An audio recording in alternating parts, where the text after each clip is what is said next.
Sir actually balance बनाने में मुश्किल होती है सर एक्चुअली मतलब I am living a very good life. Career सही है, सब कुछ बढ़िया है, बट क्या होता है करियर में I need to grow also. वो करने के चक्कर में क्या होता है कि इन चीज़ों के लिए मतलब स्पिरिचुअलिटी अगर मैं बोलूँ तो उसके लिए मुझे पर्सनली टाइम कम मिल रहा है। पहले ज़्यादा मिलता था, मैं ऑनेस्टली बताऊँ आपको, पहले मैं बहुत डीप थिंकिंग करता था, अब काफ़ी कम हो गई है मेरी, क्योंकि जो ये साइड है which is the materialistic world वाली है, वो काफ़ी ओवर पावर कर रही है उन चीज़ों को। तो how do you made a balance, because आपने इतना बड़ा बिजनेस बनाया है, plus you are doing this also, plus इसके अलावा भी बहुत सारी चीज़ें आप कर रहे हो। So do you how have you made that balance? मैं आपके एक्सपीरियंस से समझना चाहूँगा कि बैलेंस कैसे बनाया सर आपने। देखिए, आपने ये पूछा कि बैलेंस कैसे मेंटेन करते हैं स्पिरिचुअलिटी में, मटेरियलिस्टिक में, रिलेशनशिप्स में, हेल्थ में। इनफैक्ट रिलेशनशिप, हेल्थ, मटेरियलिस्टिक, चाहे वो जॉब हो, बिजनेस हो, इस सबको मटेरियलिस्टिक बोल सकते हैं। और एक है कॉन्सेप्ट ऑफ स्पिरिचुअलिटी जो आप सबके माइंड में बैठा हुआ है। वो कहाँ से बैठा है? कहीं ना कहीं किसी ना किसी ने उसके बारे में आपको बताया, किसी की बातें आपने सुनी।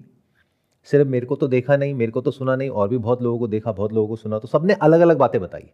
अलग अलग लोग हैं, अलग अलग गुरु हैं जो अलग अलग बातें कर रहे हैं।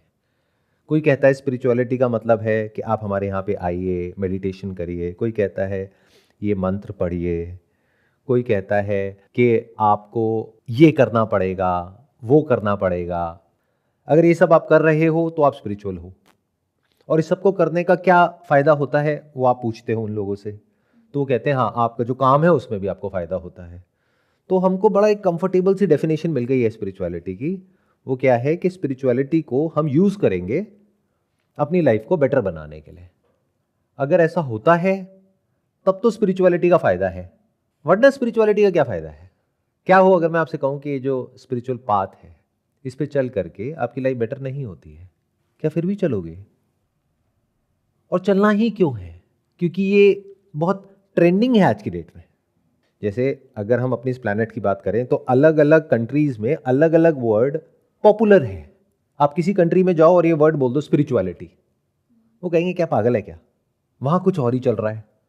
कोई कंट्री है जो एथीस्ट से भरी पड़ी है, कोई है जो पर्टिकुलर रिलीजन से भरी हुई है। तो जो जहां पर पॉपुलर होता है वर्ड, वही आप सब बनना चाहते हो, वही आप सब करना चाहते हो। ये है प्रॉब्लम की जड़, जहां से कि आप शुरुआत कर रहे हो। तो सबसे पहले तो ये समझना पड़ेगा व्हाट इज स्पिरिचुअलिटी। और लाइफ चल तो रही है बढ़िया, क्या जरूरत है जबरदस्ती बीच में एक कॉन्सेप्ट को लेकर के आने की कि अब मुझे स्पिरिचुअल भी होना है। मतलब अपने ऊपर अननेसेसरी एक नया प्रेशर आप क्रिएट कर रहे हो। सीधा बोलो ना कि फिट रहना है, उसके लिए योगा करना है, एक्सरसाइज करनी है, जिम जाना है, समझ आता है, प्राणायाम करना है, समझ आता है। Why use this word spiritual? Business में आगे बढ़ना है, उसके लिए स्पिरिचुअलिटी की बात क्यों करनी है? और स्पिरिचुअलिटी की बुक्स को उसके साथ में जोड़ना ही क्यों है? अरे बिजनेस में आगे बढ़ना है तो ऐसे लोगों की बुक्स पढ़ो या ऐसे लोगों को समझो जिन्होंने बिजनेस में कुछ किया हो। उसके लिए स्पिरिचुअलिटी का क्या मतलब है? रिलेशनशिप को बेटर करना है तो ऐसे लोगों से समझो जिन लोगों ने एक रिलेशनशिप के अप एंड डाउन को, दोनों को देखा हो, पूरी की पूरी साइकिल को समझा हो, जिसको उसमें एक्सपीरियंस हो। ऐसी बहुत सारी बुक्स हैं जो रिलेशनशिप के ऊपर है, उसको पढ़ो। यही तो 3 चीजें हैं आपकी लाइफ में। अगर इन 3 चीजों को आप सॉर्ट आउट कर लेते हो तो आपकी प्रॉब्लम सॉल्व हो जाती है, यानी health, wealth and happiness which is connected to relationship.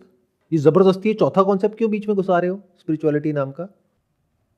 फिर सवाल उठता है कि इस बात पे चलना क्यों है, या मैं अगर चला तो क्यों चला, या कोई भी चला जो एक्चुअल में चला, सिंसियरली चला। बहुत लोग तो चले क्योंकि अपने आप को पॉपुलर किया, उसके बाद में एक बहुत बड़ी फॉलोइंग हो गई, उसके बाद में लाखों करोड़ों लोग पागल हैं उनके पीछे। उसमें मजा आता है, एक पावर मिलती है, पैसा मिलता है, पोजीशन मिलती है। That has got nothing to do with spirituality. Spirituality means seeking an answer for the very basic question of life, not how to live a good life. If you want to know how to live a good life, तो अपनी life के जिस aspect में problem आ रही है उस problem से related expert के पास में जाओ, उसका सॉल्यूशन निकालो, टॉपिक क्लोज। मान लो हेल्थ की प्रॉब्लम है तो डॉक्टर के पास जाओ। हो सकता है आपकी प्रॉब्लम का सॉल्यूशन एलोपैथी में ना हो, आयुर्वेदा में हो, तो वहां चले जाओ। उसके लिए स्पिरिचुअलिटी कहां से बीच में आ रहा है? क्लियर हो रहा है? Yes, sir.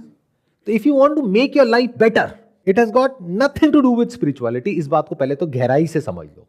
आप चाहे तो उसको स्पिरिचुअलिटी बोल सकते हो, क्योंकि अगर इस तरीके से वो लोग जो सो कॉल्ड, ये जो वर्ड है स्पिरिचुअलिटी, ये सुनते ही जिन लोगों का नाम या जिन लोगों के फेसेस आपके माइंड में आते हैं, जब तक वो लोग स्पिरिचुअलिटी वर्ड को आपकी लाइफ को बेटर करने से नहीं जोड़ेंगे, तब तक आप उनसे नहीं जुड़ोगे. यानी ये जो बात मैं बोल रहा हूं आपको, जो सच है, ये कोई और नहीं बोल सकता. Because the moment they say that, आप कहोगे फिर मुझे आपके पास क्यों आना है. वो कहेंगे समझ नहीं आ रहा करियर में क्या करना है, मेडिटेशन करो. अरे भाई, आपको करियर काउंसलर के पास जाना है, मेडिटेशन नहीं करनी है. ओवर थिंकिंग चल रही है, हाँ स्पिरिचुअल पाथ पे आ जाओ, ओवर थिंकिंग ठीक हो जाएगी. कैसे हो जाएगी, समझाना जरा. समझना पड़ेगा कि ओवर थिंकिंग की जो जड़ है वो आपके केस में क्या है. दैट मे बी कि आपकी जो रिलेशनशिप है वहां पे प्रॉब्लम है. हो सकता है आपको उस इंसान से डिवोर्स लेना है और आप चले गए किसी स्पिरिचुअल गुरु के पास में और वहां बैठ करके मेडिटेशन कर रहे हो. उससे क्या हो जाएगा? That is just an escape. वो आपकी प्रॉब्लम को और बढ़ा देगा. आपकी रिलेशनशिप टॉक्सिक है, आपको ये समझना है कि उसको खत्म कैसे किया जाए, उससे बाहर कैसे निकला जाए. इसका उससे क्या कनेक्शन है? जबरदस्ती ये जो वर्ड है स्पिरिचुअलिटी, क्योंकि ये बहुत इन है आज की डेट में, तो हर कोई स्पिरिचुअल होना चाहता है. No no, I am not religious, I am spiritual. सुनने में बड़ा कूल लगता है आज की डेट में. बहुत सारे लोग हैं यूट्यूब पे, वो ऐसे बात करते हैं स्पिरिचुअलिटी के बारे में जैसे कि सब समझ लिया उन्होंने तो स्पिरिचुअलिटी के बारे में. ध्यान से समझो, स्पिरिचुअलिटी की शुरुआत कहां से होती है. कोई भी स्क्रिप्चर को पढ़ोगे, उन स्क्रिप्चर्स में ऐसे कुछ लोगों के रेफरेंसेस हैं जो एक्चुअल में सीकर्स थे, सीकर्स ऑफ द ट्रूथ. उनकी शुरुआत हुई डेथ से. The moment you experience something similar to death in your life, जब इस सच को आप देख लेते हो अपनी इस इल्यूजरी दुनिया से निकल करके, जहां आपको लग रहा है कि जो मैं सोच रहा हूं अगर वो हो गया तो कुछ हो जाएगा, जिस दिन इस सच को देख लेते हो कि हम सबका जो एंड है वो एक है, वो अलग अलग नहीं है, वो डेथ है, तो वंस यू फेस इट, तब शुरुआत हो जाती है आपके स्पिरिचुअल पाथ पे चलने की. बट मजे की बात क्या है, जब हम स्पिरिचुअलिटी की बात करते हैं तो ये जो वर्ड है डेथ, ये सुन के ही हम डरने लग जाते हैं. मेडिटेशन बोलो, बड़ा अच्छा लगता है. अच्छा सर क्या करना है? ये करना है, बहुत बढ़िया है. डेथ, ये क्या बोल दिया sir? You can't be a seeker unless and until you see the meaninglessness of everything in life. क्योंकि it's a zero sum game. आप जॉब करो, बिजनेस करो, कुछ भी कर लो, कितना भी कुछ कर लो, एंड कहां जाकर के होने वाला है? डेथ पे. जब इस सच को आप देख लेते हो, नॉट थ्योरेटिकली, क्योंकि अभी यहां पर बैठ करके आप लोगों ने देखा, बाहर गए और जा करके पकौड़े खा रहे हो, बारिश का मौसम है ना, मजा आएगा. तो खत्म. बट मान लो आपको कोई नियर डेथ एक्सपीरियंस हो गया. Near death you mean to say कि हमने कोई ट्रॉमा फेस किया या अपने किसी लव्ड वंस की कोई डेथ फेस करी. जब इस रियलिटी को आपने बहुत ही क्लोजली देख लिया कि जो भी मैं कर रहा हूं या कर रही हूं, उस सब का कोई मतलब नहीं है इस सच के आगे जिसकी मैं बात कर रहा हूं, सब कुछ खत्म होने वाला है. जो भी कुछ आपका है, जो भी आपसे जुड़ा हुआ है, सब कुछ मिटने वाला है. जब इस सच को आप देख लेते हो तो फिर आपके अंदर से एक डिजायर उठता है ये जानने का कि फिर इस सब का मतलब क्या है. Then you ask the right kind of questions. तब आप ये नहीं पूछते हो how to live a good life, because there is nothing called as good life. ये पूरा पैकेज है गुड और बैड का, जिसको आप छोड़ नहीं सकते. द मोमेंट यू से आई वॉन्ट गुड लाइफ, तो आपने बैड क्रिएट कर दिया, बिकॉज जो भी आपकी डेफिनेशन है गुड लाइफ की, उसका ऑपोजिट बैड हो गया. तो जो आप ठप्पा लगा रहे हो लाइफ के ऊपर गुड का, उसकी वजह से बैड भी साथ में मिल रहा है. द मोमेंट यू से I want a good husband और अ गुड वाइफ, आपने उसको बुरा बना दिया.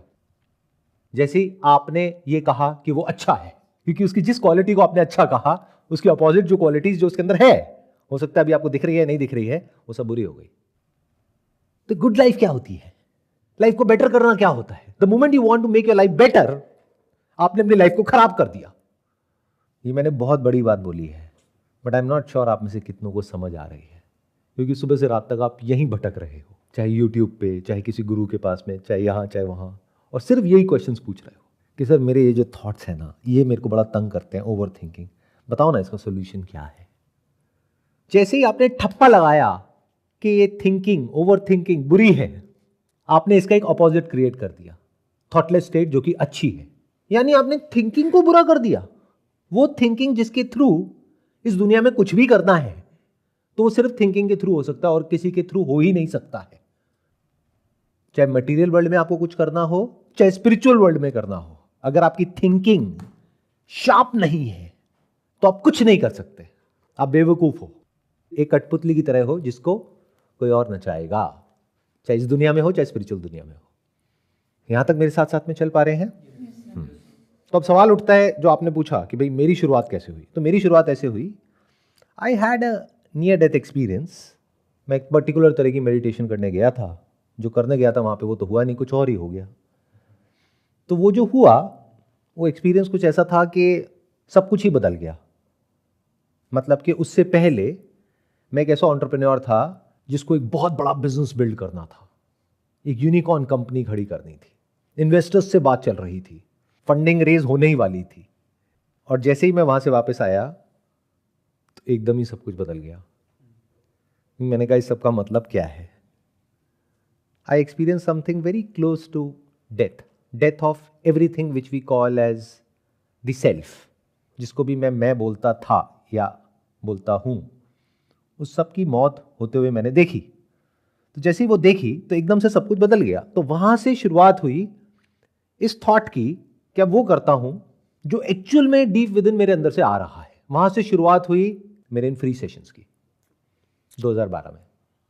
बिजनेस से मैं एकदम बाहर निकल गया, यानी उसको डेलीगेट कर दिया। बाहर निकल गया मतलब बंद नहीं कर दिया, साथ साथ में चलता रहा। हफ्ते में 5 दिन बिजनेस, 1 दिन ये। फिर करते करते करते करते करते करते ये जो लॉन्गिंग थी ये और स्ट्रांग होती चली गई। क्योंकि मैं ये सेशंस पैसे के लिए नहीं कर रहा था, तो वो एक नया ट्रैप नहीं बना मेरे लिए। अगर मैंने पैसे के लिए किया होता तो वो एक बिजनेस से निकल के मेरे लिए दूसरा बिजनेस बन जाता, तो मेरी ग्रोथ रुक जाती। तो अब सवाल उठता है कि ये बैलेंस कैसे मेंटेन होता है। बैलेंस क्या होता है? हम सबके अंदर डीप विद इन कोई ना कोई डिजायर होता है जिसके अराउंड हमारा सब कुछ घूम रहा होता है। 2012 से पहले मेरा जो लाइफ का सेंटर पॉइंट था, जो डिजायर था, वो था success in the business world. वो सेंटर बदल गया। अब सेंटर हो गया ये जानना, नंबर 1 कि ये मुझे क्या एक्सपीरियंस हुआ है, इसका रेलेवेंस क्या है। नंबर 2, स्पिरिचुअलिटी का मतलब क्या है, लाइफ का मतलब क्या है, डेथ का मतलब क्या है। कर्म फल की लोग बात करते हैं, वो क्या होता है। तो my questions were not how, they were what. What is life, what is death, what is the concept of rebirth, what is this word called आत्मा, जो हमने कई जगह सुना है। और आत्मा में और परमात्मा में क्या फर्क होता है, डेथ के बाद में क्या मिटता है, क्या बचा रह जाता है। इस तरह के क्वेश्चंस मेरी लाइफ का सेंटर पॉइंट बन गए। तो अब जो भी कुछ मेरी इस लॉन्गिंग को सपोर्ट कर रहा था वो सब मेरे साथ में रहा, और जो भी इस लॉन्गिंग को सपोर्ट नहीं कर रहा था, मैं इंसान की बात नहीं कर रहा, जो भी रिसोर्सेस, वो सब छूट गया। जैसे इन्वेस्टर्स छूट गए, क्योंकि जैसे इन्वेस्टर्स आ जाते तो उनका प्रेशर आ जाता कि अब बिजनेस में ये करो वो करो वो करो। तो मेरी इस लॉन्गिंग का क्या होता, तो इन्वेस्टर्स चले गए, उनको मना कर दिया। तो आपके करने या ना करने से कुछ नहीं होता है। देखो आपके इस क्वेश्चन में इंप्लाइड क्या है कि इसके बीच में बैलेंस कैसे बनाए, as if you have a choice. अगर ये डिजायर एक्चुअल होगा तो इट इज चॉइसलेस, और अगर एक्चुअल नहीं होगा तो कोई भी कुछ भी बोलता रहे, उसके कहने पर आप कुछ भी करते रहो, उसका कोई मतलब ही नहीं है। तो कोई जल्दी नहीं है। ये जो जल्दीबाजी है ना स्पिरिचुअल पाथ पे चलने के लिए, वो लोग क्रिएट करते हैं जिनका कोई इंसेंटिव हो। तो मैं क्या कह रहा हूं, आइडियल सिनेरियो क्या है कि आप अपनी लाइफ में से जो स्पिरिचुअल वर्ड है इसको हटा दीजिए। अगर कभी एक्चुअल में अंदर से ये सवाल उठेंगे और बहुत डीपली उठेंगे, तो फिर आप चाह करके भी खुद को रोक नहीं पाओगे, जब तक एंड तक नहीं पहुंच जाओगे। रास्ता तो तब भी चाहिए होगा। इसका कोई रास्ता नहीं है। ध्यान से सुनना, ध्यान से समझना। स्पिरिचुअलिटी को अगर एक लाइन में मुझे बोलना हो, वो क्या है? वो है एक इंक्वायरी, हु एम आई। उसी इंक्वायरी में हर क्वेश्चन का आंसर है कि भगवान क्या है, ये यूनिवर्स क्या है, लाइफ क्या है, डेथ क्या है। तो ये जो हु एम आई है, मतलब आई, मतलब मैं, तो आप खुद से कितना दूर हो? आप मेरे से दूर हो, यानी हमारे बीच में स्पेस है। आप अगर यहां से यहां आना चाहते हो तो बीच में टाइम भी लगेगा, तो स्पेस और टाइम का इंटरवल है। बट आप खुद से कितना दूर हो? बिल्कुल पास है। बिल्कुल पास हो। खुद ही है ही नहीं सर, डिस्टेंस ही नहीं है। There is no separation, there is no distance, there is no space time gap between you and you. तो उसका रास्ता कैसे हो सकता है? रास्ता तो तब होगा ना जब दो पॉइंट हो। जैसे आपको वहां से वहां पहुंचना है तो उसका कोई रास्ता चाहिए। आपको यहां से यहां पहुंचना है, बताओ कौन सा रास्ता चाहिए और कौन आपको रास्ता बताएगा?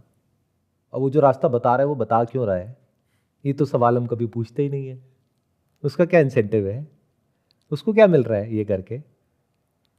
जो एक्चुअल में इस सच को जान लेता है वो मौन हो जाता है, वो इस बारे में बात ही नहीं करता है, अनलेस एंड अनटिल कि कोई जेन्युइन सीकर है जो उससे कुछ ऐसे सवाल पूछ रहा है जो उस इंसान के लिए जरूरी है जो पूछ रहा है। तो इसके दो पहलू हो गए। एक हो गया, आपको ये समझ आ गया कि जो लाइफ है ये बहुत ही फ्रेजाइल है। अभी कैसे समझ आता है? जब आप लाइफ को बारीकी से ऑब्जर्व करते हो। गौतम बुद्ध की आप लोगों ने कहानियां सुनी होंगी, तो उनके अंदर ही लॉन्गिंग कहां से पैदा हुई? तीन चीजें उन्होंने देखी, एक बीमारी, एक ओल्ड एज, एक डेथ। जब ये तीनों चीजें देखी तब उनके अंदर से ये डिजायर उठा कि जब एंड मेरा भी यही है तो क्यों ना मैं समझने की कोशिश करूं कि सच क्या है। एक नचिकेता की कहानी है।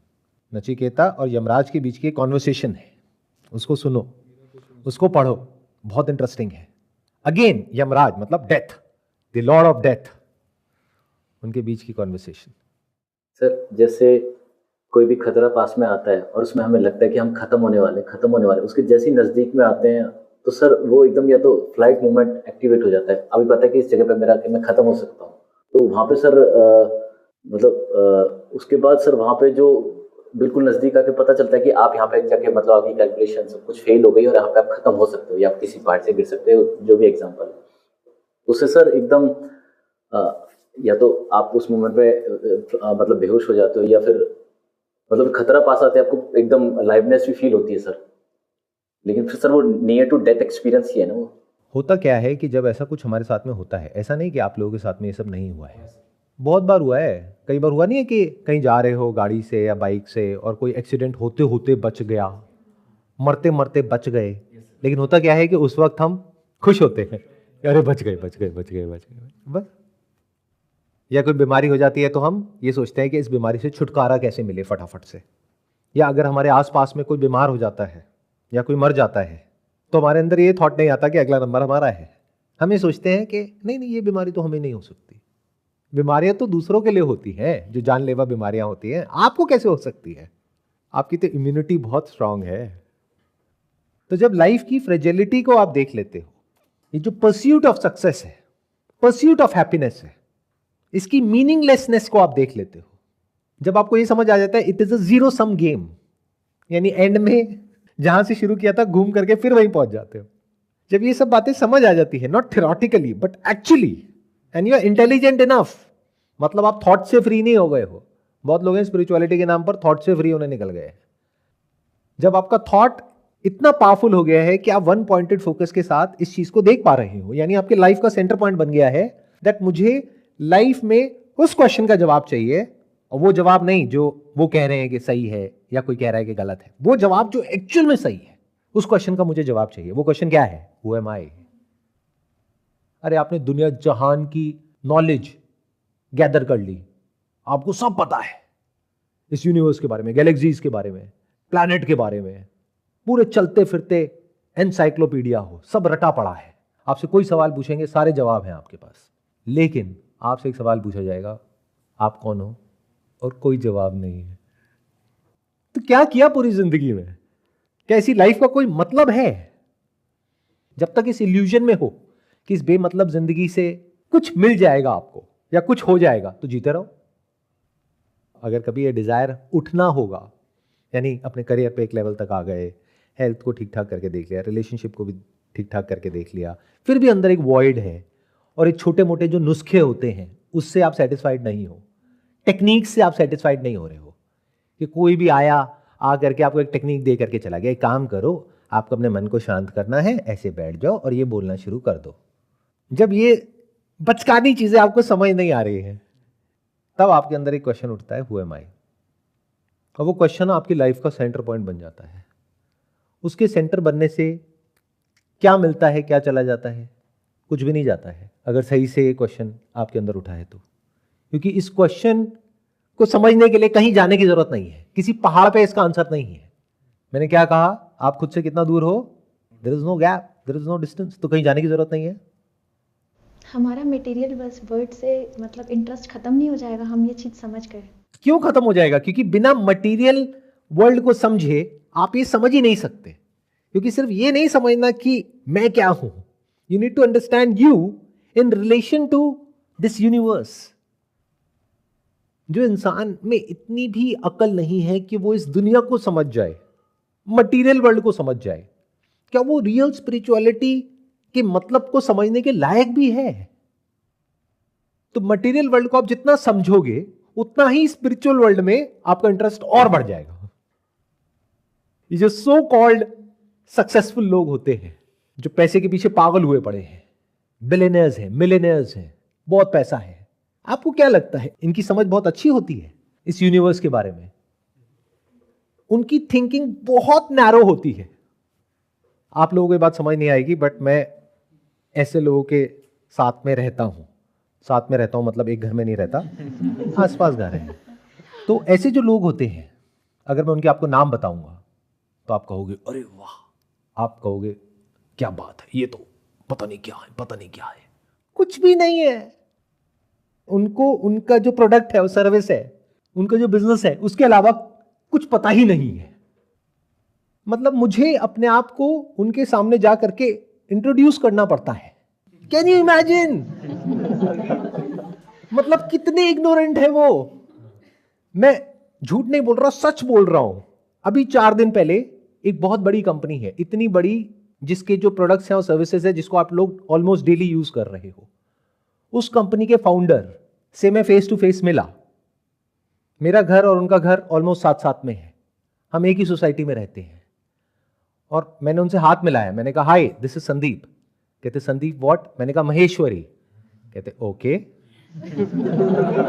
मैंने कहा I know you but you don't know me right? कहते या आई डोंट नो यू। तब मुझे लगा कि अब मैं सही जगह रह रहा हूं जहां मुझे कोई जानता ही नहीं है, क्योंकि मुझे ऐसी लाइफ अच्छी लगती है। क्या जानते हैं वो लोग लाइफ के बारे में? उन्हें कुछ नहीं पता अपने बिजनेस के अलावा, तभी वो सक्सेसफुल है। They have got one pointed focus on their गोल। उस गोल के अलावा उन्हें और कुछ पता ही नहीं है।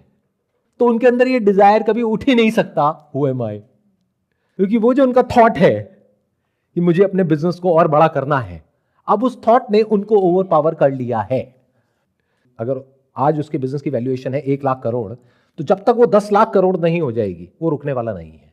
और जिस दिन 10 लाख करोड़ हो जाएगी, अब उसको और ऊपर जाना है, तब तक जब तक कि वो मर नहीं जाता।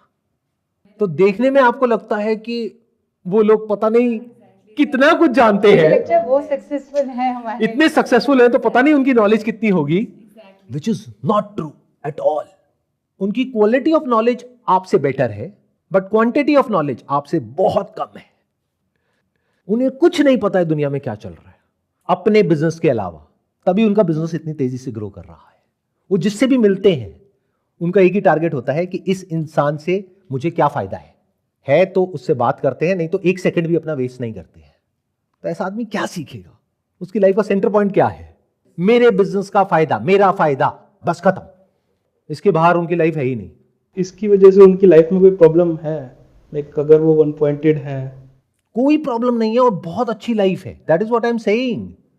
देखो मेरी बात ध्यान से सुनना, ध्यान से समझना। कोई ऐसा इंसान जो सुबह उठ रहा है और उसको पता है कि आज मुझे पूरे दिन क्या क्या करना है, वो बिजी है और 1 पॉइंटेड फोकस है, उसको बोलते हैं स्टेट ऑफ फ्लो। एक बुक है फ्लो के नाम से, वो पढ़ना आप। It's a very good state to be in. बहुत सारे लोग ऐसे होते हैं जो सुबह उठते हैं उनको पता ही नहीं आज मुझे करना क्या है, या उनका करने का मन नहीं है फिर भी करना पड़ रहा है। तो उनसे तो उनकी जो सिचुएशन है वो लाख गुना बेटर है। इनफैक्ट उनकी लाइफ बहुत अच्छी है, कंफर्टेबल है, लग्जूरियस है, अपनी हेल्थ पे भी ध्यान देते हैं, डेली जिम भी जाते हैं, फैमिली लाइफ भी ठीक है, बिजनेस बढ़िया चल ही रहा है। तो दिक्कत क्या है? कुछ भी नहीं। तो मैंने क्या कहा थोड़ी देर पहले कि if you want to seek the answer to this question how to make your life better, तो अननेसेसरी ये स्पिरिचुअलिटी नाम के वर्ड को बीच में मत घुसाओ। अपनी लाइफ को वैसे ही बेटर कर लो। लाइफ को बेटर करने का मतलब क्या है? लाइफ को और कंफर्टेबल कर लो, रिलेशनशिप को ठीक कर लो, हेल्थ को ठीक कर लो, बस। और क्या है? पैसा चाहिए, और कौन कहता है पैसा नहीं चाहिए? बेवकूफ़ी होगा कोई वो इंसान, या फिर आलसी होगा, या फिर कोई ऐसा इंसान होगा जो समझता ही नहीं है कि पैसे की इंपॉर्टेंस क्या है। It's as important as air and water. और ये एक प्रिविलेज है हम इंसानों के पास में कि हम पैसे को स्टोर कर सकते हैं और पूरी लाइफ यूज कर सकते हैं। यानी एक पॉइंट के बाद में जाकर के हम पैसे के लिए काम करना बंद कर सकते हैं। सोचो क्या कमाल की चीज है पैसा। मतलब ऐसा भी हो सकता है कि वो पैसा आपके लिए काम कर रहा है, आप पैसे के लिए काम नहीं कर रहे, आप फ्री हो गए हो, इतने फ्री हो गए हो कि आपकी लाइफ का सेंटर पॉइंट बन गया है एक ऐसा क्वेश्चन जिसकी वजह से आपको कोई फायदा नहीं होने वाला है। बताओ क्या फायदा हो जाएगा? क्या मिल जाएगा? अगर ये जान भी लिया what is life, who are you, क्या मिल जाएगा उससे? ये जो इमेजिनेशन है आप लोगों के माइंड में, जो कहानियां सुन करके बन गई है कि एक पेड़ के नीचे जा करके कोई आदमी बैठा और फिर उसके बाद में एनलाइटनमेंट हो गया, ये हो गया, वो हो गया, सब बकवास है। ऐसा कुछ नहीं होता है, कुछ नहीं बदलता है, सब कुछ वैसा का वैसा रहता है। लाइफ ना बेटर होती है ना खराब होती है, जैसी थी वैसी ही है। लाइफ को बेटर करना है तो वो काम करना पड़ेगा जिससे लाइफ बेटर होती है। यानी इस क्वेश्चन के आंसर के बाद में आपकी हेल्थ ठीक नहीं हो जाती है। हेल्थ को ठीक करना है तो वो समझना पड़ेगा कि हेल्थ कैसे ठीक होती है। आ रहा है? कुछ समझ में आ रहा है? तो ये जो पाथ है ये हर एक के लिए नहीं है। एक्चुअल में जो स्पिरिचुअलिटी वाला पाथ है, एक्चुअल स्पिरिचुअलिटी, नॉट वो जो कूल स्पिरिचुअलिटी, वो तो सबके लिए है। अपने ऊपर ठप्पा लगा दो और जाओ किसी पार्टी में, oh you guys are superstitious, I am spiritual, मैं उस ऑर्गेनाइजेशन के साथ में जुड़ा हूं, क्या बढ़िया, वो 3 दिन का 7 दिन का प्रोग्राम था, मजा आ गया। Early I used to be religious, now I am spiritual. वाह। तो अगर ये सब करना है तो बहुत रास्ते हैं, बट अगर रियल स्पिरिचुअल पाथ पे चलना है तो उसके लिए कोई नहीं मिलने वाला।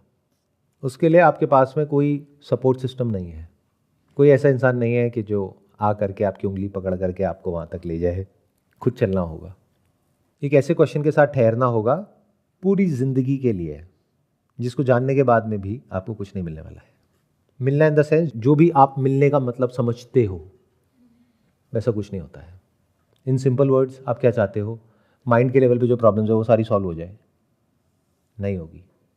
आप क्या चाहते हो? हेल्थ से रिलेटेड प्रॉब्लम सॉल्व हो जाए? नहीं होगी। करियर से रिलेटेड प्रॉब्लम सॉल्व हो जाए? नहीं होगी। तो क्या होगा?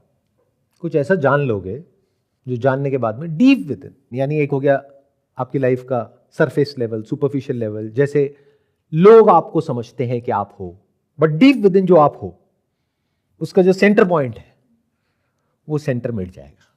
Now there is no centre, it's like centre everywhere, circumference nowhere. You will live without a centre in your life, there will be no centre. यानी आपका जो मैं है वो मिट जाएगा। तो मैं को मुक्त नहीं करना है, मैं से मुक्त होना है। ये जो मैं नाम का कॉन्सेप्ट है ना आप लोगों के माइंड में जो बैठा हुआ है, मैं ये हूं कि स्पिरिचुअल पाथ पे चल के मेरी लाइफ बेटर हो जाएगी। तो पूछना है कौन है ये मैं जिसकी लाइफ बेटर हो जाएगी? अगर तो वो मैं है तो गुंजाइश है लाइफ के बेटर होने की, बट अगर कोई मैं सेपरेट है ही नहीं तो कहां बेटर हो रही है और किसकी बेटर हो रही है? जिस तरह आप कह रहे हो कि हम दूर नहीं है, उसके बिल्कुल पास ही हैं, लेकिन पास हैं तो इसका मतलब ये है ना कि बस एक अंडरस्टैंडिंग ही तो है जिसकी वजह से हम उसको समझ पा रहे हैं या नहीं समझ पा रहे हैं। जब तक नहीं समझ पा रहे तब तक हम उससे दूर हैं। जिस दिन समझ आ जाता है तो हम उसके ऐसे साथ खुद हैं। से चलते हुए एक सेल्फ डाउट भी तो होता रहता है कि हम सही सही समझ रहे हैं, सही कर रहे हैं। जब भी डाउट हो तो क्वेश्चन करो। देखो ये क्वेश्चन करना हम क्यों भूल जाते हैं? बचपन में तो हम बहुत क्वेश्चंस करते हैं। मैंने कब कहा कि डाउट नहीं आएगा इस बात पे? जब आप चलोगे बहुत सारे डाउट्स आएंगे। इनफैक्ट जितनी बार डाउट आएगा, चाहे किसी दूसरे इंसान पे, चाहे खुद पे, चाहे किसी बुक पे, क्वेश्चन करो, तभी तो आप सच तक पहुंचोगे। अभी तो ऐसी ऐसी बातें हैं जो मैं कर नहीं सकता, क्योंकि अगर मैं करूंगा तो लोग उसको सुन ही नहीं पाएंगे। उनके पैरों के नीचे से जमीन निकल जाएगी, उनके सारे फंडे हिल जाएंगे। जो आपने अपने आसपास में एक सेफ्टी नेट बनाया हुआ है वो सेफ्टी नेट टूट जाएगा, लोग अनकंफर्टेबल हो जाएंगे। तो बहुत सारी बातें तो मैं करता ही नहीं हूं। आज कर दो सर। आज कर दो सर। नहीं, मुझे भी थोड़ा सा और जीना है। जैसे लॉ ऑफ कर्मा है, उसके बारे में जो भी आप लोगों के दिमाग में बैठा हुआ है, अगर मैंने एक्चुअल में बता दिया लॉ ऑफ कर्मा क्या है तो आपके सारे फंडे हिल जाएंगे। तो अगर आप इस पाथ पे चलना चाहते हो तो आपके अंदर दम होना चाहिए किसी भी इंसान को क्वेश्चन करने का। चलो उसके मुंह पे आप क्वेश्चन नहीं कर सकते, अपने माइंड में तो कर सकते हो, यानी अपने गुरु को क्वेश्चन करने का, यानी किसी भी बुक को क्वेश्चन करने का। वो बुक जिसको आपने सच मान लिया है और बस अपनी थिंकिंग के लेवल पे उसको प्रूव करने में लगे हुए हो सकता है उस बुक में जो लिखा हो गलत हो सकता है उस बुक में जो लिखा है वो सही हो, लेकिन उसको जो समझाने वाले ठेकेदार हैं वो गलत हो सकता है आपकी समझ गलत हो। तो एक एक चीज को क्वेश्चन करना होगा जब तक क्लियरली वो चीज समझ नहीं आ जाती है। बीच बीच में कुछ ऐसे पॉइंट्स आएंगे जहां पे जा करके आप अटक जाओगे, तो वहां पे उसके साथ में ठहरना होगा। 2 महीने, 4 महीने, 6 महीने, 1 साल पेशेंस चाहिए, क्वेश्चन करते रहना होगा। और क्वेश्चन करने का सबसे बढ़िया तरीका क्या होता है कि जो भी किसी किताब में लिखा है और किताबें पढ़ो जहां पर उसका अपोजिट लिखा है, फिर क्वेश्चन पूछो कि ये सच है वो सच है। जैसे आपका अपना एक रिलीजियस बैकग्राउंड है जिसकी वजह से आपके दिमाग में कोई कॉन्सेप्ट्स बने हुए हैं कि अगर अच्छे कर्म करोगे तो अच्छे फल मिलेंगे, अगले जन्म में ये होगा वो होगा। तो ये जो कॉन्सेप्ट ऑफ रीइंकारनेशन है, ये कॉन्सेप्ट है जो हम लोगों के दिमाग में बैठा हुआ है। इसके अलावा और भी बहुत सारे कॉन्सेप्ट्स हैं दुनिया के अलग अलग पार्ट्स में, अलग अलग रिलीजन्स के। कहीं पे ये कॉन्सेप्ट को वो लोग नहीं मानते हैं, द कॉन्सेप्ट ऑफ रीइंकारनेशन, वो मानते हैं द कॉन्सेप्ट ऑफ रिसरेक्शन। कहीं पे मानते हैं हेवन और हेल को। तो इनमें से सच क्या है, ये पूछने का दम होना चाहिए आपके अंदर। मतलब you must be absolutely fearless. जिसने इस सच को देख लिया है कि मेरा अंत मौत है, अब उसके अंदर कैसा डर? Can there be a fight bigger than this? Fight with death. इस बैटल के एंड में क्या होता है? मैंने कहा आपको कुछ भी नहीं मिलता है। क्या नहीं मिलता है? इस मटेरियल वर्ल्ड में कुछ भी नहीं मिलता है, लेकिन ये जो कॉन्सेप्ट ऑफ डेथ है ये मिट जाता है। The biggest battle that we all are fighting deep within, knowingly और unknowingly, is the battle with death. जब इस क्वेश्चन को आप सिंसियरली पूछते हो, इसके साथ में टिकते हो और एक एक करके लेयर्स हटाते हो और एंड में जाकर के देखते हो तो आपको हंसी आती है। Then you are one with death. देन आप में और डेथ में कोई सेपरेशन नहीं है। तो जैसे ही वो डेथ का मोमेंट आता है, यानी आप ये कह रहे हैं कि उसके साथ टिकना पड़ेगा जब वो मोमेंट आसपास सामने आएगा? नहीं नहीं नहीं नहीं, ऐसा कुछ नहीं करना है और ऐसे कोई हरकतें नहीं करनी है। प्लीज मेरे से हाथ जुड़वा लो। कहीं हम बाहर जाकर के कोई डेथ का मोमेंट क्रिएट करो और कल न्यूज आ जाए कि ये डेथ का मोमेंट इन्होंने क्रिएट कर दिया, और लेकिन वो कुछ ज्यादा ही क्रिएट हो गया। ऐसा कुछ नहीं है जैसा आप समझ रहे हो। सिर्फ समझ के लेवल पे ये समझ लो, उसके लिए अपनी फैमिली की भी जरूरत नहीं है। 2-4 दिन जाकर के शमशान घाट में बैठ जाओ, लेकिन वहां पर जाकर के डिप्रेस नहीं होना है। बस इस सच्चाई को देख लेना है कि कितने लोग आ रहे हैं, कितने जा रहे हैं, और हर एज के आ रहे हैं, हर एज के जा रहे हैं। अगला नंबर आपका है बस। एंड इट मे और may not work for you, क्योंकि ये भी हो सकता है वहां पर जाओ और आपको कोई बिजनेस आइडिया आ जाए, अगर आपका माइंड बिजनेस वाला है तो, कि ये जो लोग आते हैं ना उसके बाद में ना कुछ सोना चांदी बचा रह जाता है जो जलता नहीं है। अगर उस पर मेरा हाथ चला जाए तो, मतलब डिपेंड करता है ना कि आपकी सोच क्या है। तो जैसी एक आदमी की सोच होगी वैसा ही कुछ वो वहाँ से एक्सट्रैक्ट करेगा। सर ये वाला एक्सपीरियंस ना कोविड टाइम पे हुआ था। I am a doctor. तो जो मेरे सामने पेशेंट्स आ रहे थे सेकेंड वेव में, they were coming, they were dying, they were coming, they were dying. तो ये वाला प्रोसेस 4-5 मंथ्स तक same process was there in my mind. वो जो बहुत सारे क्वेश्चंस थे वो ठहरा, बट सर उसका कोई आंसर ही मुझे अब तक नहीं मिल पाया। आंसर तो कभी मिलेगा भी नहीं, आंसर तो ढूंढना पड़ेगा ना। ये कोई छोटी लड़ाई तो नहीं है ना। आप अपनी छोटी मोटी लड़ाइयों में अपनी पूरी जिंदगी लगा देते हो, फिर भी उसको जीत नहीं पाते हो। अगर एक लाइन में बोला जाए कि आप लोगों की सबकी फाइट क्या है, you want a comfortable life, that's it. हर इंसान का, चाहे वो कहीं भी हो, कोई भी हो, उसका एंड गोल क्या है? उनको हेल्थ के लेवल पे, वेल्थ के लेवल पे और रिलेशनशिप के लेवल पे कंफर्टेबल लाइफ चाहिए। कोई कहेगा कि मुझे कंफर्टेबल लाइफ नहीं चाहिए, ले जा करके उसको सुला दो शौचालय में, पता लग जाएगा कि वो सच बोल रहा है झूठ बोल रहा है, कितने दिन कितनी रात सो पाता है। तो all of you want a comfortable life, बस इतना ही तो है ना, इसके अलावा तो कुछ नहीं है ना। Sir deep with in afraid of death भी है सर। हाँ, उसको छोड़ देते हैं, बट वैसे जो एक्चुअल में आप कर रहे हो उसकी बात करते हैं। अगर deep with in fear of death है तो मेरा अगला सवाल आपसे ये होगा, उसके लिए आप कर क्या रहे हो? कुछ भी नहीं एक्चुअल में अपनी लाइफ में। मतलब सुबह से रात तक जो भी कुछ कर रहे हो, या जो आपका एंड गोल है, जॉब है, बिजनेस है, ये है, वो है, that is a comfortable life. अब मजे की बात देखो, इस दुनिया की पॉपुलेशन मान लेते हैं आज की रेट में है 700 करोड़। इसमें से कितने लोग हैं जो कहते हैं कि हमारी लाइफ कंफर्टेबल है? 50 करोड़। मे बी 50-60 करोड़, 70 करोड़, 10% मान सकते हैं। Yes sir. इसको और कंजर्वेटिव करते हैं 5%, 35 करोड़ लोग। तो इसका मतलब जो आप चाहते हो अपनी लाइफ से, उसकी 35 crore success stories already exist कर रही हैं। तो अगर आप वो भी अचीव नहीं कर पा रहे हो, तो क्या आप ये कभी जान पाओगे? Who am I? Are you even eligible to ask this question? क्या आप इस क्वेश्चन के साथ ठहर पाओगे? इसको एक फनल की तरह देखो, जैसे वो है ना Maslow's law of hierarchy of needs. तो बेसिक नीड तो यही है ना, रोटी, कपड़ा, मकान, फिर आदमी ऊपर उठता है, आदमी, औरत, व्हाटएवर, फिर एंड में जाके आता है सेल्फ एक्चुअलाइजेशन। बट मजे की बात क्या है, जो बॉटम ऑफ द पिरामिड है वो बहुत बड़ा है। यानी वो लोग जो कंफ्यूज्ड हैं, जो अपने करियर में कुछ नहीं कर पा रहे, रिलेशनशिप की धज्जियां उड़ी हुई है, हेल्थ के लेवल पे कुछ प्रॉब्लम है, ये सबसे वल्नरेबल सेगमेंट है। इसको जा करके पकड़ते हैं सो कॉल्ड जो भी स्पिरिचुअल मास्टर्स हैं, जबकि ये लोग एलिजिबल ही नहीं है स्पिरिचुअल पाथ पे चलने के लिए। बट ये बात अगर मैं कहूंगा तो यही लोग आ करके मेरे से लड़ने लग जाएंगे। आप कैसे कह रहे हो कि मैं एलिजिबल नहीं हूं? आप कौन होते हो बोलने वाले? अरे भाई, अभी तो आप मेरे से आकर के क्वेश्चन पूछते हो कि how to get rid of distractions, यानी कि सोशल मीडिया। तो क्या ये स्पिरिचुअल पाथ एक डिस्ट्रैक्शन नहीं है आपके लिए? आपको अपनी लाइफ को कैसे बनाना है, कंफर्टेबल या अनकंफर्टेबल? कंफर्टेबल। तो पहले वो कर लो ना, फिगर आउट। अच्छा, वो कर लिया, दुनिया में जो भी अच्छे काम होते हैं सो कॉल्ड वो भी करके देख लिए, अभी भी अंदर एक वॉइड है। लाइफ को भी देख लिया, डेथ को भी देख लिया मतलब औरों की डेथ को देख लिया। और इसके लिए कोविड की जरूरत नहीं है। अभी इस वक्त जब हम यहां पर बैठे हैं तो इस वक्त हजारों लोग अलग अलग जगह पर मर रहे हैं, तो बस हमें देखने की जरूरत है। तो हम देखते क्यों नहीं है? क्योंकि हम ऑक्यूपाइड हैं। कहाँ ऑक्यूपाइड है? अपनी लाइफ को कंफर्टेबल बनाने में। और जिसकी लाइफ कंफर्टेबल हो जाती है वो सो कॉल्ड सक्सेस के पीछे भागने लग जाता है, वॉट एवर दैट मीन्स। वो मुझे समझ नहीं आता है वो क्या है। सक्सेसफुल होना है मतलब क्या?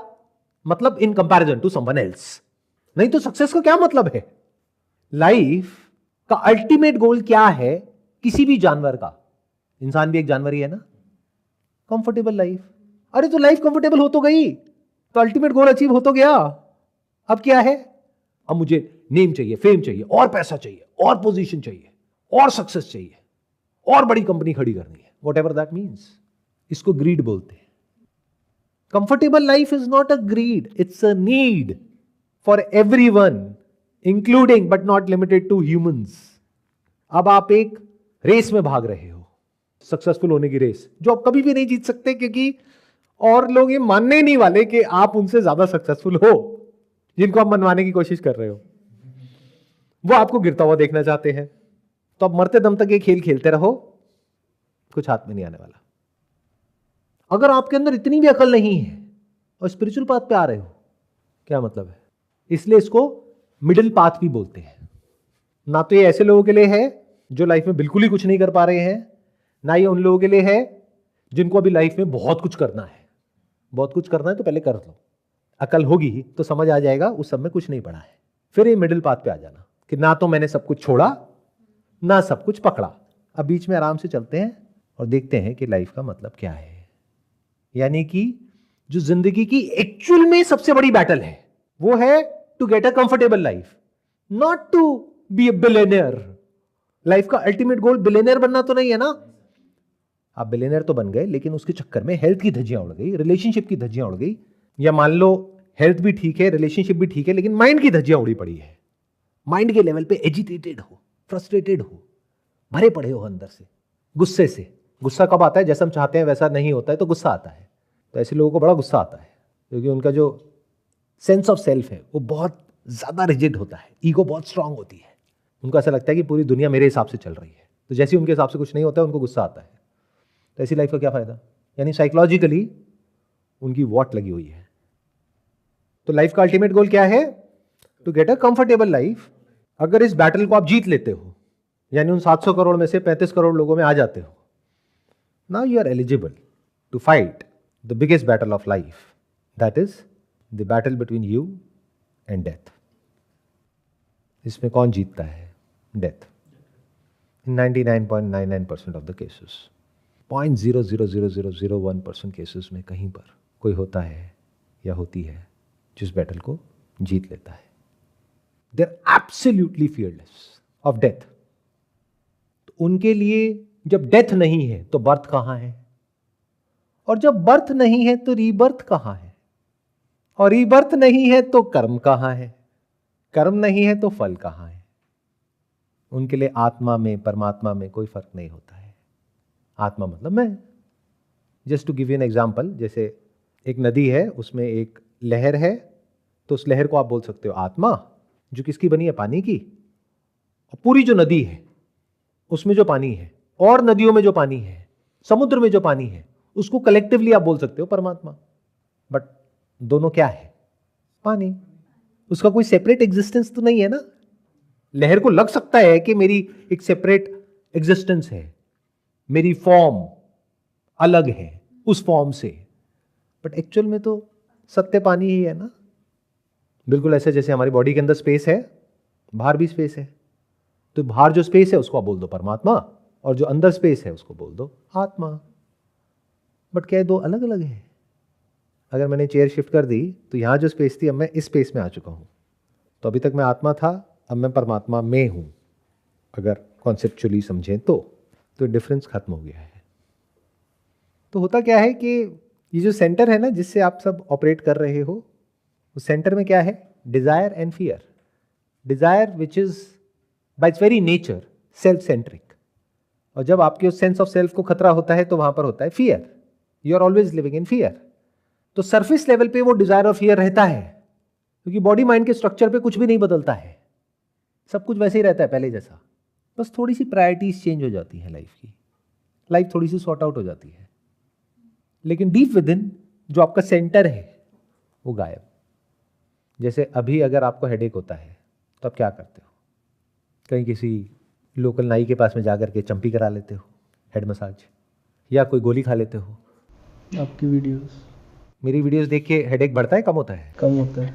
कम होता है। हाँ कई लोगों का बढ़ जाता है।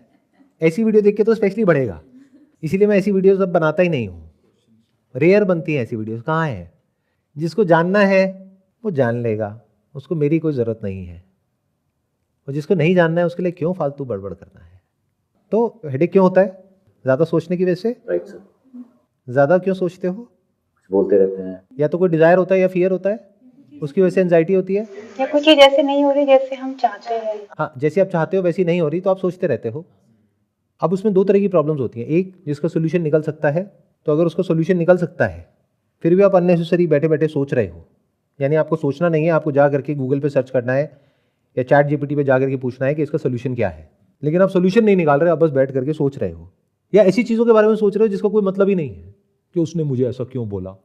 ये कोई सोचने वाली बात है? अरे कोई भी किसी को कुछ भी बोलता रहता है, उसका कोई मतलब है क्या? तो अगर तो कोई ऐसी प्रॉब्लम है जिसका सोल्यूशन निकल सकता है, या जिसका सोल्यूशन निकालने की जरूरत ही नहीं है, जिसको सिर्फ इग्नोर करना है, फिर भी आप उसके बारे में सोच रहे हो, तो आप बेवकूफ हो। तो आपको स्पिरिचुअलिटी की जरूरत नहीं है, थोड़ी सी समझदारी की जरूरत है। कुछ ऐसी बुक्स पढ़ो जहां से थोड़ी समझदारी आपकी बेटर हो। बट लाइफ में कुछ ऐसी भी प्रॉब्लम्स होती है जिसका कोई सोल्यूशन नहीं है, उसके बारे में आप सोच रहे हो, उसकी वजह से हेडेक हो रहा है। तब क्या होता है? अगर इस बात पे आप सिंसियरली चले हो और एंड तक गए हो, एंड क्या होता है? बिगनिंग मैंने बताया ना, हु एम आई, एंड भी यही है, हु एम आई।